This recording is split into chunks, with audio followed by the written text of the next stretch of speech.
تا که مجنون تو گشتم تو شدی لیلا.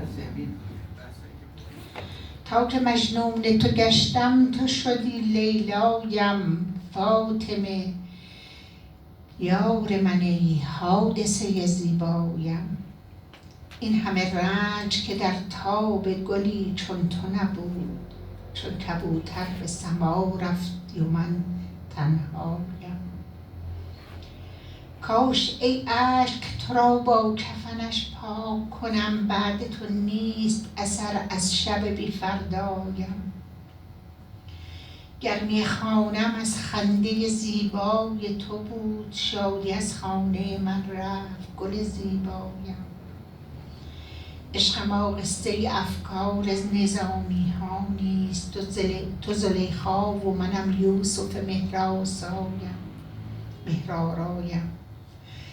دست تقدیر تو را برد از این شهر و دیار، من تنها شده از رنج و غمت گویایم. به زبانی که ندارم چه دهم شرح فراق، قطره اشک نشده لایق این دریایم. در نبودت چه کشیدم تو کجا می دانی ای عزیزم، نفسم همدم بی همتایم. به خدا سوخت دلم، سینه‌ام از درد شکست، عطر یاد تو مگر زنده کند شبهایم. کاش صد بوسه به خاک حرمت می دادم، فاطمه جان نشده خاک رهت پیدایم.